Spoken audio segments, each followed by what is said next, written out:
Hello guys. जैसा कि आपने वो काफ़ी टाइम बाद मेरा चैनल में अभी तक मैं नहीं आपको वीडियो प्रोवाइड कर सका था।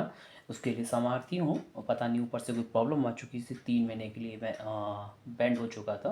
बट कोई नहीं, हम फिर से आप आ चुके हैं। फिजिक्स के 10th क्लास के न्यूमेरिकल हैं, जिसमें से पहला जो चैप्टर हैगा लाइट रिफ्लेक्शन ऑफ रिफ्रैक्शन। आप लोगों ने इसके बारे में पढ़ा होगा। Light is the form of energy that the envelops us to see. Properties है इसकी आपने पढ़ा होगा। Reflection of law of reflection भी पढ़ा होगा। जैसे कि रिफ्लेक्शन आपके लिए थोड़ा सा एक बार रीड कर देता हूँ, आपको अच्छे से बताने की कोशिश करता हूँ, आप समझने की कोशिश कीजिए। Bouncing back of A light when it the stick on A publish surface like mirror. Polished surface like mirror, ये रिफ्लेक्शन होता है। लॉ ऑफ रिफ्लेक्शन आपने जैसा पढ़ा होगा, इसमें से दो इसमें नियम थे, लॉ थे। Angle of incident is equal to the angle of reflection, ठीक है ना। जैसे ये आ रही है स्टेप से और ये जा रही है ना।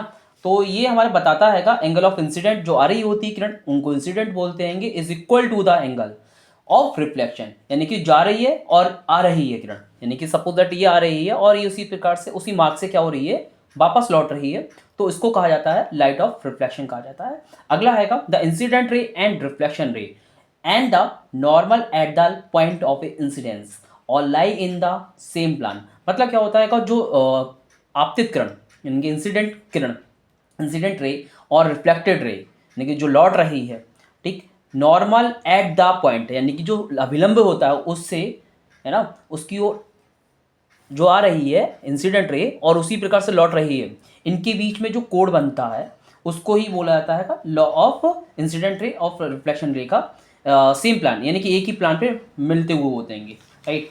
तो उसमें हम लोग कुछ क्वेश्चन है न्यूमेरिकल है, मोस्ट इंपॉर्टेंट है, आपको उसके बारे में थोड़ा बता देता हूँ क्योंकि मोस्टली जो क्वेश्चन आ चुके हैं इसके बारे में हम लोग अच्छे से रीड कर लेते हैं। एक बार इसका एक बार करते हुए चले जाइए क्योंकि ये पेपर में मोस्टली आ चुके हैं। पहला जो क्वेश्चन है, if the focal length of this lens is 10 centimeter, the lens is held at a distance of 5 centimeter from the plumb. Use lens formula to find the position and size of the image। इसमें focal length दे रखी है, इसकी position और हमको image ज्ञात करनी है, find the size ज्ञात करना है, राइट। ये क्वेश्चन 3 नंबर का आ चुका है। एक अगला क्वेश्चन है, ए concave mirror produce 3 times magnified enlarged real image of object placed at 10 centimeter in front of it. Where is the image located? A concave mirror produce 3 times magnified enlarged real image of object placed at 10 centimeter in front of it. Where is the image located? ये 3 number का question आ चुका, काफ़ी बार repeated हो चुका है, आप इसको अच्छे से कर लीजिए।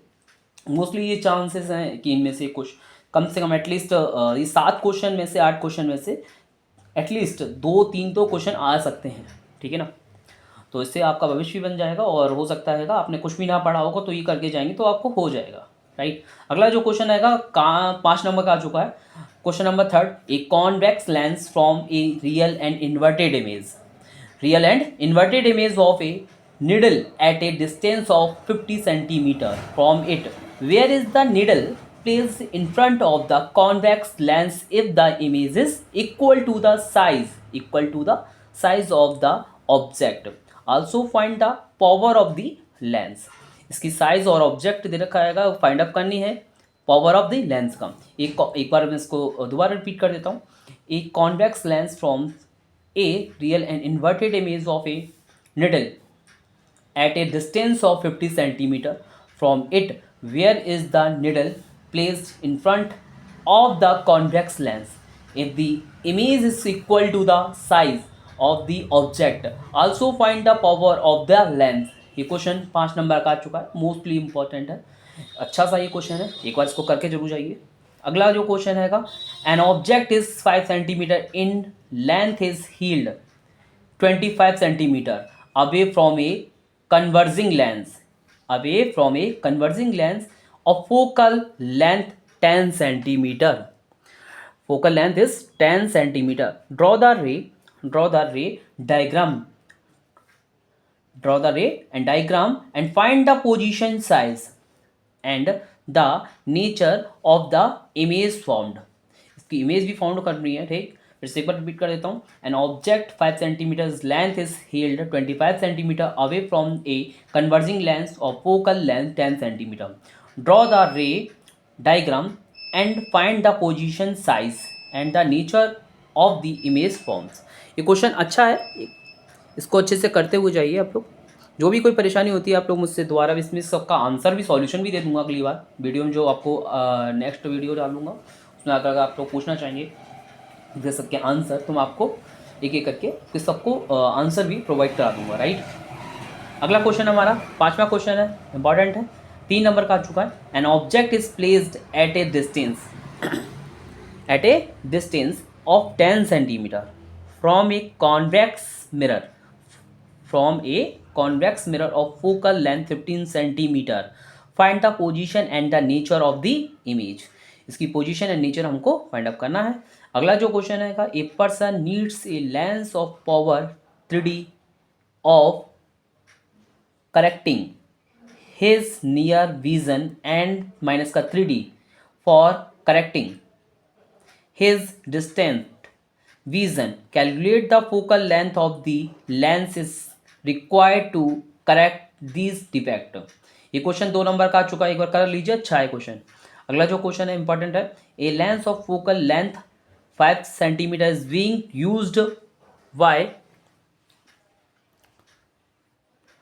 used by Devashri in the laboratory as a magnifying glass.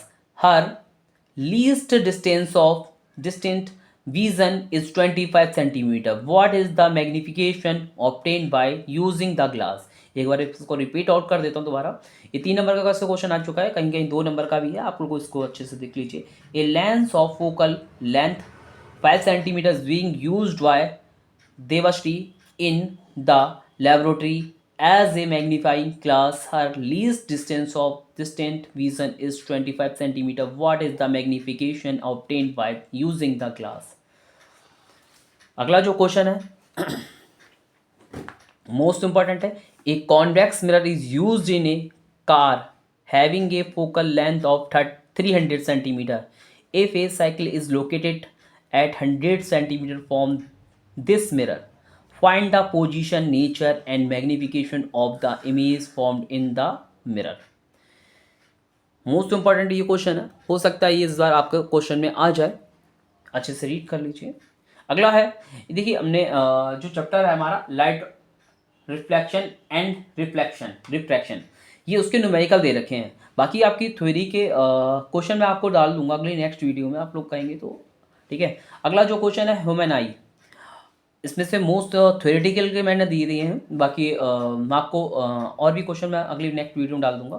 इसमें से देख लेते हैं, कुछ मैंने मोस्ट इंपॉर्टेंट है, वेरी मोस्ट इंपॉर्टेंट, 100% आने के चांस है। जैसे मैंने 3rd question, 4th question, 5th question and ये क्वेश्चन है 3rd, 4th, 5th, 6th, ये मोस्ट इंपॉर्टेंट है, इनमें से 100% एक आएगा। एक 8वां क्वेश्चन भी अच्छा है, तो देखते हैं हम लोग। पहले इसके ह्यूमन आई के बारे में हम लोग एक बार रीड कर लेते हैं। पहला जो क्वेश्चन आएगा, explain the constitution and working of human eye, ठीक है। अगला जो क्वेश्चन है, what is meant by power of accommodation of the eye. Most important question है, what is the meant by power of accommodation of the eye. अगला है question very most important है, explain myopia, hypermetropia, presbyopia, how are these defect corrected insulated with the help of diagram. ये most important question है, एक question आता है 100% myopia, hypermetropia and प्रेसोबायोपिया, इसमें से एक्सप्लेनेशन कराने के लिए आ जाता है विद डायग्राम।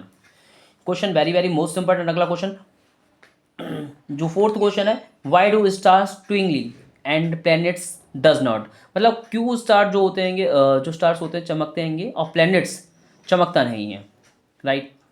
अगला क्वेश्चन है 5th जो क्वेश्चन है, why sun looks red at sunrise and sunset, why sun can be seen 2 minutes before actual sunrise and 2 minutes after actual sunset. मतलब ये क्वेश्चन का मतलब ये कहना चाह रहा है कि जो सनराइज होता है और सनसेट, मतलब जब सूर्य उगता है और सूर्य छुपता है तो उससे 2 मिनट पहले और 2 मिनट बाद तो एक्चुअल जो उसकी वो होती है सनसेट की, तो कैसी होती है और कैसी वो नहीं होती है, कि उसके बारे में उसको बताना है।